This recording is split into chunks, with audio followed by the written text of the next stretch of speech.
Thank you to my friend from Michigan. This is the mask of the Allegheny Fayette Labor Council, which represents the coal miners that President Trumka loves so well. Before he was the president of the AFL-CIO and an internationally known figure, he was a Western Pennsylvanian. Rich Trumka was a football player, a deer hunter, the member of a great family. And what I respected about him so much is the Western Pennsylvania part of Rich Trumka never went away. It always shone through. I heard him speak one time where he said, you know, one of the problems with our opponents in politics is that they want you to think the economy is just like the weather. It's just something that happens to people, and we might be able to predict it and prepare for it, but there's nothing we can do to change it.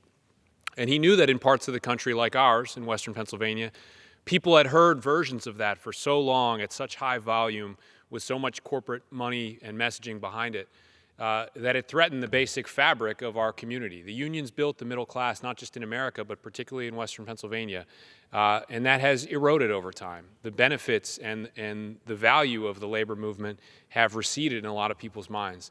And what, to me, the most Western Pennsylvania thing about President Trumka was that he never gave up on it, because he knew that our people never really accepted the result of the recession of the labor movement, the inequality and injustice that has grown, the way so many of our towns have been hollowed out, and the way people look to the future now, sometimes with cynicism instead of optimism and hope.